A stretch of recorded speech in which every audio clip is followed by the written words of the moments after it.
Hello dear, आपके अपने YouTube channel चैन sir classes में आपका स्वागत है। आज हम जो डिस्कस करने वाले हैं कि आपके जो सीबीएसई बोर्ड एग्ज़ाम है तो उससे रिलेटेड जो हमारा सोशल साइंस का जो पोर्शन है वहाँ पर कुछ जो इम्पोर्टेंट जो टॉपिक है उसे हमें स्टडी करना है। हम जो होल सिलेबस जो स्टडी करने जाएंगे तो हमारे लिए जो अभी का जो टाइम है वो बहुत कम हो जाएगा। तो मैं आपको कुछ जो मेन जो टॉपिक्स हैं जो प्रीवियस ईयर में जो बोर्ड एग्ज़ाम में पूछे गए हैं और जो इस साल आपके आने के जो चांसेस है उस टॉपिक से जो ज़्यादा क्वेश्चन आने के जो चांसेस हैं उस पर डिस्कस करने वाले हैं। सो अगर आप मेरे चैनल पर नए हैं तो प्लीज़ मेरे चैनल को सब्सक्राइब कीजिए। हम आगे देखते हैं। तो आपका जो हमारे सोशल साइंस में हम जो फर्स्ट चैप्टर हम हिस्ट्री की बात करें तो यहाँ पर हमारा हिस्ट्री का जो फर्स्ट चैप्टर है rise of nationalism in Europe. इसमें हम जो फर्स्ट जो पॉइंट जो टॉपिक है हमें जो स्टडी करना है वो आपका क्या आता है कि why did national tension emerge in the Balkans, यानी जो बल्कान में जो टेंशन जो इमर्ज हुआ था वो उसका जो रीज़न क्या था। ये हमारा जो फर्स्ट मेन जो टॉपिक है उसको हमें स्टडी करना है। देन आपका सेकंड जो आता है कि आपका process by which Germany was unified, यानी वो कौन कौन से जो प्रोसेस हुई, क्या क्या जो घटनाएं घटी जिससे जर्मनी का यूनिफिकेशन है, यानी वो आपका जो जर्मनी है वो एक संगठन के एक जर्मनी के रूप में फॉर्मेशन उसका हुआ। तो वो कौन कौन से जो प्रोसेस थे जिसके कारण से वो क्या क्या जो घटनाएं हैं वो घटी उसके बारे में। देन थर्ड जो है आपका process of unification of Italy, यानी इटली जो है हमें पहले पता है कि आप जैसे स्टडी किए होंगे तो आप जानते हैं कि वो जो डिफरेंट जो अलग अलग जो नया हम 19th सेंचुरी की बात करें तो अलग अलग जो 7 जो स्टेट्स है उसमें डिवाइड था हमारा इटली। वो कैसे एक हो पाया और वहां पर क्या क्या जो घटनाएं घटी जिसके कारण से वो एक हुआ। तो ये जो थ्री जो मेन जो टॉपिक है हमारा किसमें, rise of nationalism in Europe, इस जो टॉपिक है उसमें हमें ज़्यादा फोकस करना है और इसको ज़्यादा फोकस करते हुए हमें स्टडी करना है। देन हम हिस्ट्री का जो चैप्टर सेकंड देखें तो यहाँ पर आपको नजर आता है क्या, नेशनलिज्म इन इंडिया। अब नेशनलिज्म की इंडिया की बात करें तो एक जो बहुत वैस्ट चैप्टर है और यहाँ पर बहुत सारे ऐसे जो इंपॉर्टेंट जो टॉपिक्स हैं जो एग्जाम से रिलेटेड हैं और डिफरेंट जो टॉपिक्स है डिफरेंट डिफरेंट जो ईयर्स हैं वहाँ पर क्वेश्चन पूछे गए हैं। आप जो देखेंगे जो फर्स्ट जो आपका जो टॉपिक जो यहाँ पर मोस्ट इंपॉर्टेंट है वो है आपका जो नॉन कोऑपरेशन जो मोमेंट्स है जो हमारे जो महात्मा गांधी जी हैं उसके द्वारा जो स्टार्ट किया गया था नॉन कोऑपरेशन मूवमेंट। तो उससे रिलेटेड जो टॉपिक्स हैं आपको सब जो टॉपिक्स है उसको आपको स्टडी करना है। देन आपका सेकंड जाता है कि सिविल डिसओबीडेंस मोमेंट्स, ये जो सिविल डिसओबीडेंस जो मोमेंट्स है उसके बारे में आपको स्टडी करना है। जो आपके जो क्या क्या जो मेन जो वहाँ पर जो थीम थे, क्या क्या जो मेन जो इंसिडेंट्स हुए सिविल डिसोबीडियंस मूवमेंट इससे रिलेटेड जो टॉपिक्स है वो आपको देखना है। देन थर्ड जो पॉइंट आता है आपका कि महात्मा गांधी सत्याग्रह इन वेरियस प्लेसेस, यानी जो महात्मा गांधी के द्वारा जो सत्याग्रह किया गया और उससे रिलेटेड जो अलग अलग जो प्लेसेस है, जैसे मैं एग्जांपल लें तो आपका जो चंपारण जो है 1916 में जो चंपारण का जो बिहार रीजन तो वहाँ पर जो आपके जो प्लांटेशन जो वर्कर्स है उसके लिए जो सत्याग्रह महात्मा गांधी जी के द्वारा और वहाँ के जो प्लांटेशन वर्कर है उनके द्वारा किया गया।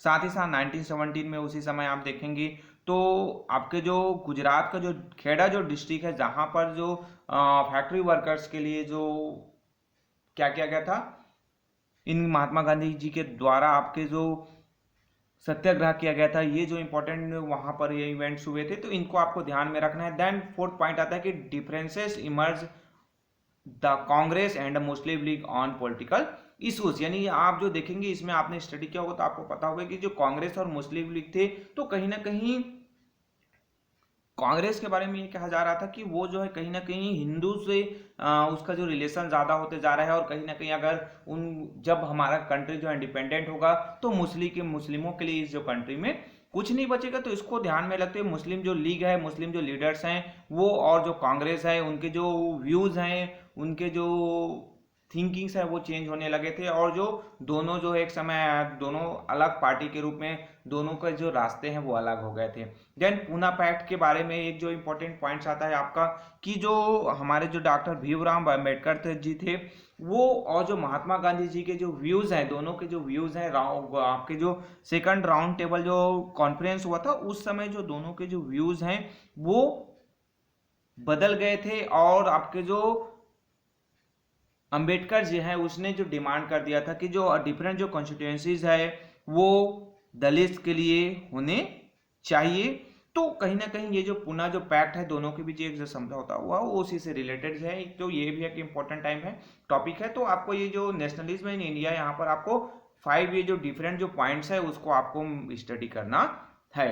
देन हम ये तो आपके हिस्ट्री की बात हुआ। हिस्ट्री में ये जो 2 ही चैप्टर्स आपके आने वाले हैं और इसी में से जो ये जो इंपॉर्टेंट पॉइंट्स मैं बताया उसमें आपको ज़्यादा फोकस करना है। देन हम नेक्स्ट जो ज्योग्राफी की हम बात करते हैं तो यहाँ पर आपका जो फर्स्ट जो चैप्टर है रिसोर्स एंड डेवलपमेंट, हम इसकी बात करें तो यहाँ पर आपको फर्स्ट जो पॉइंट आपको देखना है वो है आपका क्लासिफिकेशन ऑफ रिसोर्सेज, यानी जो रिसोर्स का जो क्या किया गया है क्लासिफिकेशन हुआ है। अलग अलग टाइप्स के आपके पास रिसोर्सेज आते हैं। तो ये जो क्लासिफिकेशन है रिसोर्स का उसको आपको ध्यान में देखना है। जैसे आप देखेंगे तो जस्ट एग्जांपल बताएं कि on the basis of ownership है, on the basis of origins की हम बात करें तो कहीं ना कहीं आपको बहुत सारे आपको on the basis of the status of development इसके अकॉर्डिंग तो आपको रिसोर्स का क्लासिफिकेशन किया जाता है। तो इसको आपको ध्यान में रखना है, इसको आपको स्टडी करना है।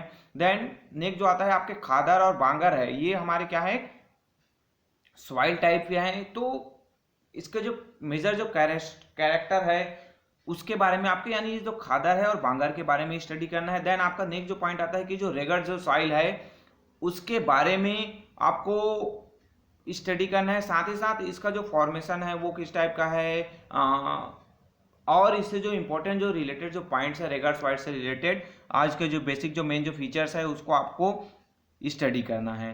देन ये जो आपके जो चैप्टर फर्स्ट से रिलेटेड था, चैप्टर आपका सेकंड तो ऑलरेडी डिलीट हो गया, चैप्टर थर्ड से रिलेटेड आपके मैंने पहले बता दिया आपके पास क्या आएगा ओनली मैप बेस्ड जो क्वेश्चंस है वो आएंगे। तो आपके ये जो ज्योग्राफी के फर्स्ट और जो थर्ड पोर्शन है उससे रिलेटेड। देन आपका हम फिफ्थ पोर्शन की बात करें जो आपका क्या है एग्रीकल्चर है। तो हम एग्रीकल्चर में जनरली देखें तो एग्रीकल्चर में हमें क्या मिलता है तो यहाँ पर जो मेजर जो इंपॉर्टेंट जो पॉइंट्स है वो जो 3 क्रॉपिंग सीजन्स ऑफ इंडिया, इससे रिलेटेड आपके जो मॉडल क्वेश्चन पेपर जो सीबीएसई ने डेवलप किया तो उसमें भी आया है कि जो 3 जो मेजर जो क्रॉपिंग जो सीजन्स है और जो मेजर जो क्रॉप्स है इसमें आपके जो 3 जो मेजर क्रॉपिंग सीजन में आपके कौन कौन से आते हैं। तो आपको पता होगा कि रबी क्रॉप्स आता है, खरीफ क्रॉप्स आते हैं और जायद जो क्रॉप्स हैं। तो ये जो 3 जो मेन क्रॉपिंग सीजन है उससे रिलेटेड और उसमें जो मेन जो आपके जो कौन कौन से जो क्रॉप्स है ग्रो किए जाते हैं उसके बारे में आपको ध्यान में रखना है। Then differences between subsistence and commercial agriculture, ये आपके जो टाइप्स ऑफ एग्रीकल्चर होते हैं सो उसमें से आपका जो डिफरेंट टाइप का जो एग्रीकल्चर एक जो होता है सब्सिस्टेंस एग्रीकल्चर और सेकंड होता है कमर्शियल एग्रीकल्चर। तो इसके पॉइंट्स है आपको याद करने हैं। सब्सिस्टेंस में आपके प्रिमेटिव और इंटेंसिव सब्सिस्टेंस फार्मिंग्स आते हैं। सो आपको इसके बारे में स्टडी करना है। देन आपका नेक्स्ट जो आता है कि contribution of agriculture to the national economy and employment, यानी जो हमारा जो एग्रीकल्चर का जो कंट्रीब्यूशन है उसका क्या कंट्रीब्यूशन है नेशनल जो इकोनॉमिक है जो उसमें डेवलपमेंट में हमारे जो नेशनल जो इकोनॉमी होता है उसमें डेवलपमेंट में साथ ही साथ एम्प्लॉयमेंट जनरेट करने में आपके जो एग्रीकल्चर सेक्टर है उसका क्या अहम रोल है। हमें पता है कि जो एग्रीकल्चर है कहीं ना कहीं हमारा जो कंट्री एक जो मेन जो बेस है वो एग्रीकल्चर पर डिपेंड है। तो मैक्सिमम जो पॉपुलेशन है वो किस पर डिपेंड है आपके एग्रीकल्चर पे। तो ये आपके जो एक मोस्ट इंपॉर्टेंट टॉपिक हो सकता है ये जो आपके जो बोर्ड एग्जाम के लिए और इसमें से भी क्वेश्चंस आपके आ सकते हैं। तो ये जो 3 जो मेन जो टॉपिक्स है आपको ज्यादा ध्यान देना है इसमें एग्रीकल्चर वाले चैप्टर्स में। देन नेक्स्ट आता है आपका 6 चैप्टर 5 है वो आपको ऑलरेडी पता है कि वो मैप बेस्ड क्वेश्चन है। देन चैप्टर 6 की हम बात करें तो ये जो मैन्युफैक्चरिंग जो इंडस्ट्रीज है यहाँ से इंपॉर्टेंट जो टॉपिक जो आपको स्टडी करना है वो है आपका कि why is iron and steel industry called a basic industry. ये तो आप लोगों के लिए बहुत ही एक इजी टाइप का क्वेश्चन है, इससे आना चाहिए और आपको पता भी होना चाहिए कि जो आयरन और स्टील इंडस्ट्रीज है उसको बेसिक इंडस्ट्री क्यों कहा जाता है। क्योंकि जनरली मैं आपको नॉर्मली बता दूं कि जो आयरन और जो स्टील इंडस्ट्रीज है वही जो एक बेस इंडस्ट्री बैकबोन कहा जाता है उसको, क्योंकि इसी से अदर जो इंडस्ट्रीज है वो क्या होते हैं डेवलप होते हैं और एक आधार के रूप में ये काम करता है। देन इससे रिलेटेड आपको स्टडी करना है। Then importance of jute industries, यानी आपके जो इंडस्ट्रियल जो सिस्टम में हम देखें तो यहाँ पर आपके जो जूट इंडस्ट्रीज है उसके बारे में आपको स्टडी करना है। Then major problem of cotton textile industry, यहाँ पर ये जूट इंडस्ट्रीज आ गया। और देन उसी से रिलेटेड आपका जो कॉटन इंडस्ट्रीज है उसमें से आपको मेजर जो प्रॉब्लम जो फेस किए जाते हैं किसके, आपके जो कॉटन जो इंडस्ट्रीज है आपको उसके बारे में स्टडी करना है। देन हम जो नेक्स्ट आपकी बात आए तो यहाँ पर large scale and small scale industries, ये आपके क्लासिफिकेशन है इंडस्ट्रीज के on the basis of capital. जो इन्वेस्टमेंट में यहाँ पर 2 टाइप्स के होते हैं, एक स्मॉल स्केल इंडस्ट्रीज होता है और आपके लार्ज स्केल इंडस्ट्रीज होते हैं। तो इससे रिलेटेड टॉपिक्स और जो सब टॉपिक्स हैं, पॉइंट्स है, आपको ज़्यादा फोकस करना है आपके जो बोर्ड एग्जाम से रिलेटेड प्रिपरेशंस में। ऐसा नहीं है कि आपको बाकी जो टॉपिक्स है उसको तो आपने सभी जो लगभग मेरे हिसाब से आपके सभी जो टॉपिक्स है वो आपने एक बार तो रिवाइज, आपका जो एक बार जो स्टडी हो गया होगा, अब आपको रिवाइज करना है। सो रिवाइज में इन जो टॉपिक्स जो मैं आपको जो टॉपिक्स बता रहा हूँ उस पर आपको ज़्यादा फोकस करना है, ताकि जो है आप जो है मैक्सिमम जो मार्क्स है आपके बोर्ड एग्जाम में आप अटेम्प्ट कर सकते हैं। सो ये कुछ जो इंपॉर्टेंट टॉपिक्स हैं। देन हम जो नेक्स्ट आपकी बात करें चैप्टर 7 है जो आपका life line of national economy. हमारे जो नेशनल इकोनॉमी में लाइफ लाइन के रूप में किसे कहा जाता है, तो एक जो आता है आपकी जो रोड्स हैं, जो नेटवर्क्स आपके आते हैं, डिफरेंट जो रोडवेज हैं, उसमें जो डिफरेंट टाइप्स के आपके रोड्स हैं इंडिया में, जिसमें आप जो नेशनल हाईवेज की हम बात करते हैं, स्टेट हाईवेज है, डिस्ट्रिक्ट रोड्स है, अदर जो रोड्स है जिसमें रूरल रोड्स है, लिंकिंग रोड्स वगैरह आते हैं। सो ये जो रोडवेज हैं इसके बारे में हमें स्टडी करना है। Then problem face by Indian roadways, यानी इंडिया का जो रोड है तो वहाँ पर क्या क्या जो प्रॉब्लम्स है वो जो फेस करने पड़ते हैं इसके बारे में आपको इसको कुछ फोकस करना है। Then features of railways in India, हमारे लिए हमारे जो इंडस्ट्रियल सिस्टम्स के लिए बात करें तो जो और जो ट्रांसपोर्ट सिस्टम है वहाँ पर जो रेलवेज है उसका मोस्ट इंपॉर्टेंट रोल है, और इस टॉपिक को आपको भी फोकस करके इसको ध्यान देना है। देन पाइपलाइन ट्रांसपोर्टेशन की हम बात करें तो यहाँ पर जो जनरली आपके जो पाइपलाइन ट्रांसपोर्टेशन में आपके क्रूड ऑयल्स है या फिर आपके जो नेचुरल गैस है, पेट्रोलियम जो प्रोडक्ट्स है उसका क्या किया जाता है, ट्रांसपोर्ट किया जाता है। साथ ही साथ जो पाइपलाइन ट्रांसपोर्टेशन में जो अमूल के जो दूध है उनका भी उनके जो एक साइड से दूसरे साइड में ट्रांसपोर्टेशन के लिए अमूल का जो दूध है उसको भी ट्रांसपोर्ट किया जाता है। तो इन जो पॉइंट्स है उसको आपको नोट करने हैं। देन मीन्स ऑफ कम्युनिकेशंस की हम बात करें तो जो कम्युनिकेशन जो मास कम्युनिकेशंस के जो मीन्स है जिसमें आपके हम बात करते हैं टेलीविज़न आपके आता है, रेडियो आता है, आपके प्रेस आते हैं, फिल्म्स आते हैं, साथ ही साथ आपके जो सोशल नेटवर्किंग साइट्स की हम बात कर रहे हैं। तो ये कहीं ना कहीं इंपॉर्टेंट जो पॉइंट्स है आपके लिए हो सकता है बोर्ड एग्जाम से रिलेटेड। तो ये आपके जो ज्योग्राफी के पोर्शन से हुए। देन हम जो नेक्स्ट आपका सेक्शन आपका आए तो वहाँ पर आपको पॉलिटिकल साइंस मिलेगा। तो यहाँ पर जो फर्स्ट चैप्टर्स की हम बात करते हैं, सो यहाँ पर फर्स्ट चैप्टर में आपको मिलता है पावर शेयरिंग। अब पावर शेयरिंग में आपके जो मेन जो 3 जो मोस्ट इंपॉर्टेंट जो टॉपिक्स है उसमें से आपका आएगा political problem face bye Belgium. Belgium में जो पॉलिटिकल जो प्रॉब्लम फेस करने पड़े थे उस समय आपके जो जनरली बेल्जियम की बात किया जाए तो वहाँ पर 80% जो पीपल्स थे वो फ्रेंच स्पीक करते थे। देन जो बाकी जो परसेंट जो रेस्ट जो और जो पॉपुलेशन जो बचे वो डचेस थे। तो वहाँ पर जो प्रॉब्लम हुआ था इसके बारे में आपने ऑलरेडी स्टडी किया है, और जो मेन जो फोकस करना है आपको इसी फर्स्ट टॉपिक है political problem face bye Belgium. Then second जो आता है आपका ethnic problem of Sri Lanka. Sri Lanka में जो एथेनिक जो प्रॉब्लम हुआ था, क्योंकि वहाँ आपको पता है कि मेजर जो 74% जो सिंहाला जो स्पीक करते थे ऐसे जो लोग थे। देन 80% जो थे आपके जो तमिल जो स्पीकर थे यानी तमिल भाषा बोलने वाले थे। देन इन जो तमिल में भी जो 30% जो थे वो आपके क्या थे, श्रीलंकन तमिल थे, और जो बाकी जो बचे वो इंडियन तमिल थे। तो कहीं नहीं कहीं वहाँ पर जो एथेनिक जो प्रॉब्लम्स हुआ था तो उससे रिलेटेड जो टॉपिक्स है आपको स्टडी करना है। देन जो थर्ड जो इंपॉर्टेंट जो टॉपिक आता है कि different forms of power sharing in modern democracy, यानी जो मॉडर्न डेमोक्रेसी की बात किया जाए तो यहाँ पर जो पावर शेयरिंग से रिलेटेड डिफरेंट जो अलग अलग जो फॉर्म्स जो यूज़ किए जाते हैं उसके बारे में आपको स्टडी करना है, जिसमें आपके हमारे जो डिफरेंट जो पावर शेयरिंग में आपके लेजिस्लेचर्स की हम बात करते हैं या फिर एग्जीक्यूटिव्स आते हैं या फिर जो जुडिशियरी आते हैं। ये जो मेन जो पावर है तीनों के बीच जो डिवाइडेड होता है। साथ ही साथ यहाँ पर और जो ऑफिशियल जो होते हैं रिलीजियस या फिर लैंग्वेस्टिक जो ग्रुप्स होते हैं, सोशल जो ग्रुप्स हैं जिसमें ये जो दोनों आते हैं आपके रिलीजन और लैंग्वेस्टिक। तो ये जो डिफरेंट जो फॉर्म्स है आपके पावर शेयरिंग से रिलेटेड जो मॉडर्न डेमोक्रेसी में है उसके बारे में आपको स्टडी करना पड़ेगा, इस पर आपको ज़्यादा फोकस करना है।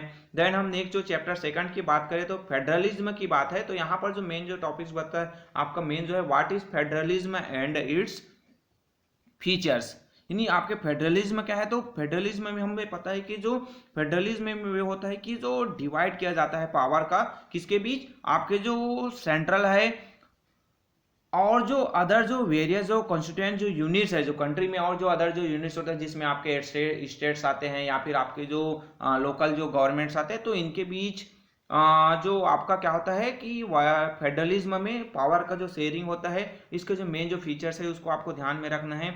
Then major steps taken in 1992 towards decentralisation, यानी इंडिया में जो है क्या किया गया, डिसेंट्रलाइजेशन हुआ था। इसके थ्रू ये हुआ था कि कहीं ना कहीं जो डेमोक्रेसी में जो पावर है मोर पावरफुल जो आपका जो सेंट्रल ना हो जाए, इसके लिए क्या किया गया था कि जो पावर है वो डिस्ट्रीब्यूशन किया गया था। पहले तो आपके जो हम बात करें तो जनरली आपका क्या था कि जो सेंट्रल और स्टेट लेवल के थे, बाद में जो 1992 में ये जो डिसेंट्रलाइजेशन किया गया था, यहाँ पर जो लोकल जो सेल्फ गवर्नमेंट है उसको इम्प्लीमेंट किया गया था, लोकल जो गवर्नमेंट है उसमें। और साथ ही साथ शेड्यूल्ड कास्ट, शेड्यूल्ड ट्राइब्स है और अदर जो बैकवर्ड जो क्लास है उनके लिए जो सीट रिजर्व किए गए थे, ताकि जो ज़्यादा से ज़्यादा जो पार्टिसिपेशन है लोकल गवर्नमेंट में लोगों की, ये जो बैकवर्ड क्लास से आने वाले जो पीपल्स हैं उनको भी मिल सके।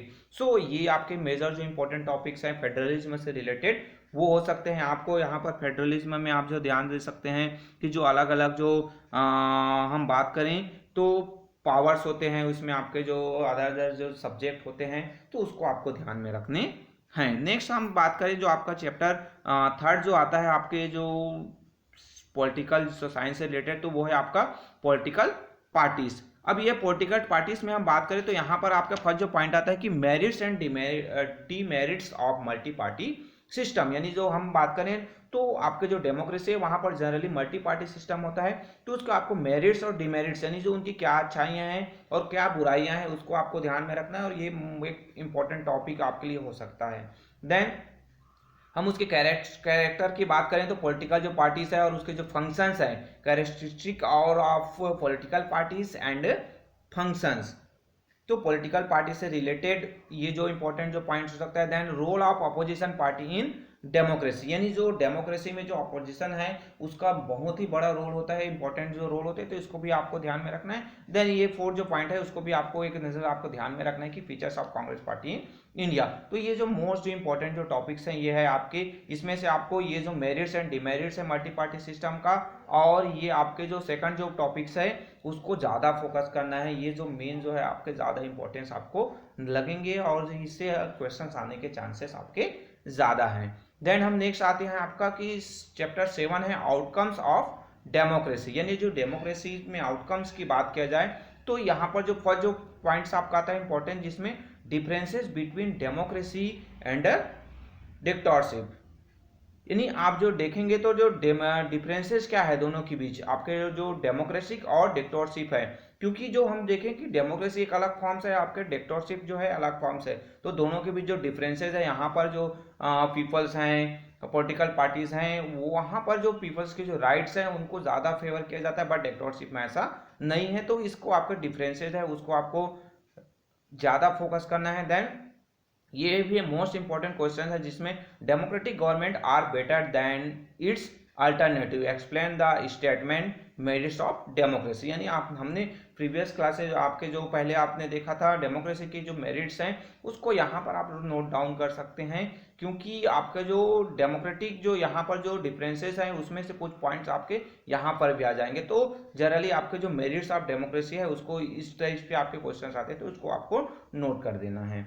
तो ये आपके दो मेन जो टॉपिक्स थे आपके आउटकम्स ऑफ डेमोक्रेसी से।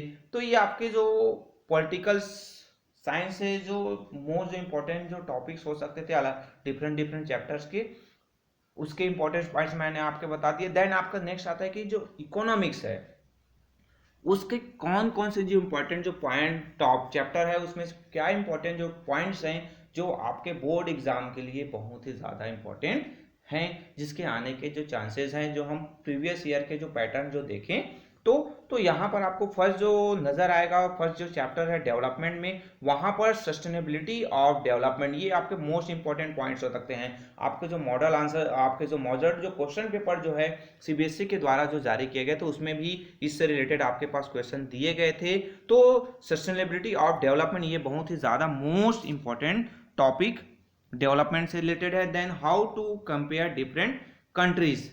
अब यहाँ पर जो आता है कि how to compare different countries, यहाँ पर कंपेयर करना है अदर कंट्री का, तो वहाँ पर जो इनकम जो लेवल है, वो जो कंट्री के जो पीपल्स हैं, वो जो कंट्री का जो इनकम लेवल है उस पर ध्यान में रखते हुए कंपेयर किया जाता है। और ये जो इनकम है वो जनरली ऐसा होता है कि पर जो कैपिटल जो इनकम होता है, एवरेज जो इनकम निकाला जाता है उसे ही पर कैपिटल इनकम भी कहा जाता है। और इंडिया का जो पर कैपिटल जो इनकम है वो अदर जो कंट्री से बहुत ही कम है। जनरली इंडिया के बारे में बात किया जाता है तो 2016 में जो एक जो डाटा आया था उसमें जो 1840 यूएस डॉलर जो पर कैपिटल जो इनकम था, जो कि कई जो अदर जो कंट्रीज है वहां से इंडिया का बहुत ही कम है। तो आप इसको और स्टडी करेंगे तो आपको पता चल जाएगा।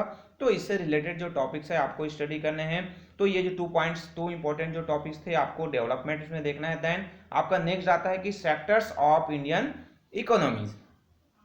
हम इंडियन इकोनॉमी की बात करें तो जनरली आपको जो इकोनॉमिक जो सेक्टर्स में देखा जाए तो यहाँ पर जो प्राइमरी, सेकेंडरी और जो टर्सरी जो सेक्टर्स है, तो जो 3 जो सेक्टर्स, मेजर जो सेक्टर्स हैं, उसमें जो डिफरेंट जो ऑक्यूपेशन है, इसमें इन्हीं 3 जो सेक्टर्स हैं उसमें जनरली डिवाइड किया गया है। अब यहाँ पर आपको इसके बारे में आपको ध्यान में रखना है, ये जो इंपॉर्टेंट पॉइंट्स हो सकता है और इससे आपको डिफरेंट टाइप के क्वेश्चन जो है पूछे जाएंगे। Then division of sectors as organise and unorganise, ये भी एक इम्पॉर्टेंट पॉइंट्स है, क्योंकि हम जो देखें तो जो सेक्टर है वो ऑर्गेनाइज ज़्यादा बेहतर जो एम्प्लॉयमेंट के लिए और जो एम्प्लॉय है उनके बेटर जो बेनिफिट्स के लिए ज़्यादा इंपॉर्टेंस आपके ऑर्गेनाइज सेक्टर्स होते हैं। अनऑर्गेनाइज सेक्टर्स में क्या होता है कि जो एम्प्लॉयर्स हैं उनके पास सिक्योरिटी नहीं होता है, एम्प्लॉयमेंट जो जनरेट किया जाता है वो सिक्योर नहीं होता है, वहाँ पर वेजेस भी कम होते हैं और कंडीशंस है वर्कर्स का वो उतना बेहतर नहीं होता है। तो इसके बारे में आपको स्टडी करना है। Then how to protect workers in the unorganise sectors. अब यहाँ पर वही जो ऑर्गेनाइज सेक्टर्स में उनको ज़्यादा प्रोटेक्शन नहीं होता है, उसको जॉब सिक्योरिटी नहीं होता है, तो उसके लिए आपको ध्यान में रखना है कि उसको कैसे प्रोटेक्ट किया जाए। तो इसके बारे में आपको स्टडी करना है। उसके लिए जो डिफरेंट जो लेवल जो लॉज होते हैं वो उनको क्या क्या जो फैसिलिटीज़ हैं वो प्रोवाइड किया जा सकता है, ये आपको स्टडी करना है। Then how to create more employment. Last जो पॉइंट आपका इसमें इंपॉर्टेंट है वो है आपका कि how to create more employment, यानी और कैसे जो है लोगों के लिए एम्प्लॉयमेंट जनरेट किया जा सकता है।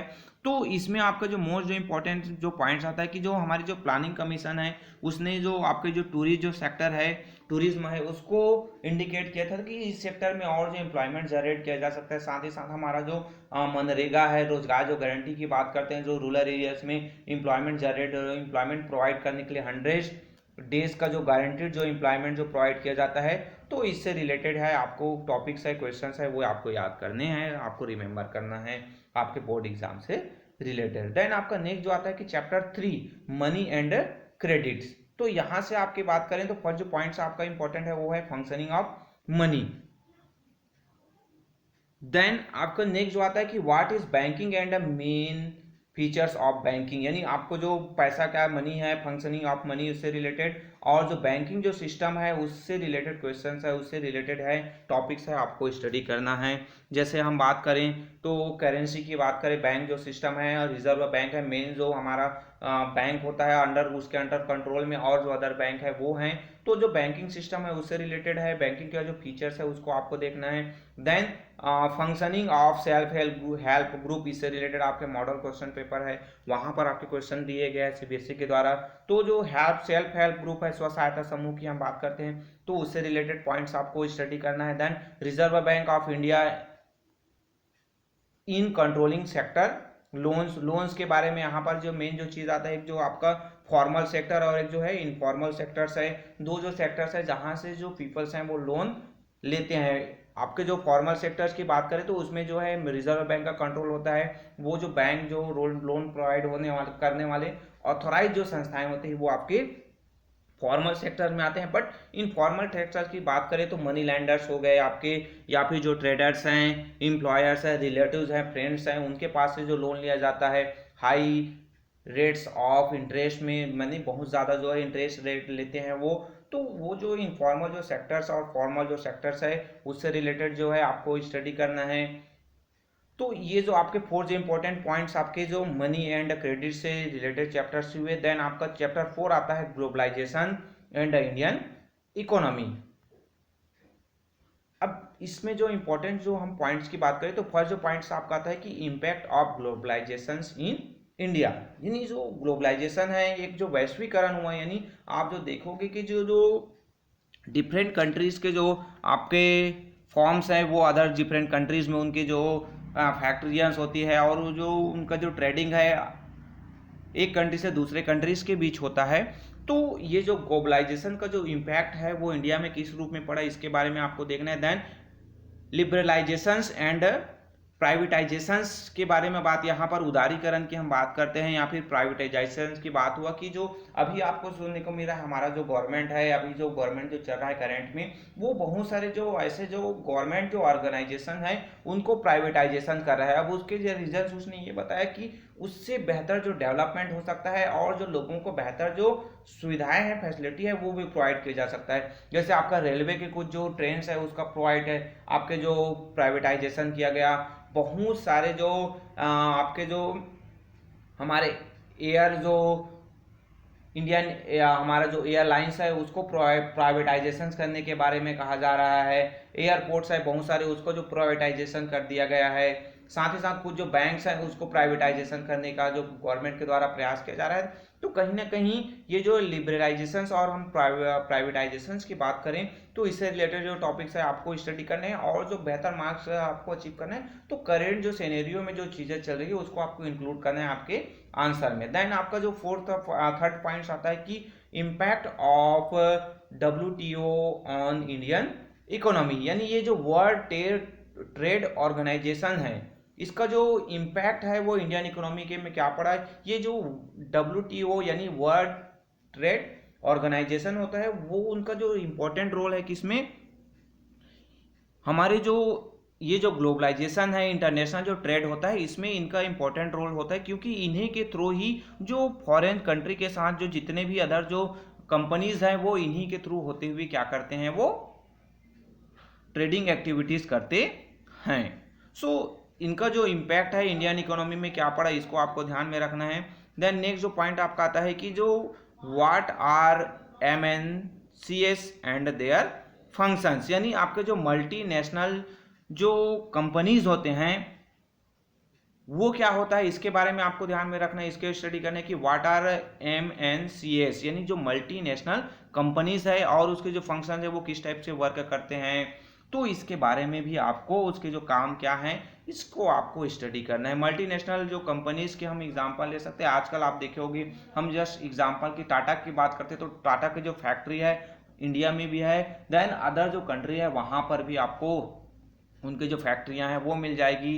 हम जो है आप रिनॉल्ट की बात करते हैं, रॉयल इनफील्ड की हम बाइक्स में हम बात करें तो उनकी जो फैक्ट्रियां हैं इंडिया में भी है, साथ ही साथ उनकी जो फैक्ट्रियां हैं आपके जो अदर जो कंट्रीज है वहाँ पर भी उनकी जो फैक्ट्रियां हैं और जो दोनों वो मिलकर वो क्या करते हैं अपने जो ट्रेडिंग एक्टिविटीज है वो करते हैं। तो ये जो आपके जो 4 जो इंपॉर्टेंट जो पॉइंट्स है आपके globalisation and the Indian economy, इससे रिलेटेड मोस्ट जो इंपॉर्टेंट पॉइंट्स हैं जो आपके एग्जाम जो 2021 के एग्जाम जो आप प्रिपरेशन कर रहे हैं उसके लिए मोस्ट इंपॉर्टेंट टॉपिक्स ये हो सकते हैं जहां से क्वेश्चंस आने के ज़्यादा चांसेस हैं। तो इस पर आपको ज़्यादा फोकस करना है और आप इतने टॉपिक को अगर स्टडी कर लिए तो कहीं ना कहीं मैं आपको गारंटी देता हूं कि आप यहां से जो हाईएस्ट जो मार्क है वो अचीव कर सकते हैं। सो आप अपने बेहतरी के लिए आप स्टडी में लग जाइए। सो आज के क्लास यहीं पर हम फिनिश करते हैं। Okay, thank you. अगर वीडियो पसंद आए तो लाइक कीजिए और अपने दोस्तों के साथ शेयर कीजिए। साथ ही साथ मेरे चैनल पर नए हैं तो प्लीज़ सब्सक्राइब कीजिए। Okay, thank you.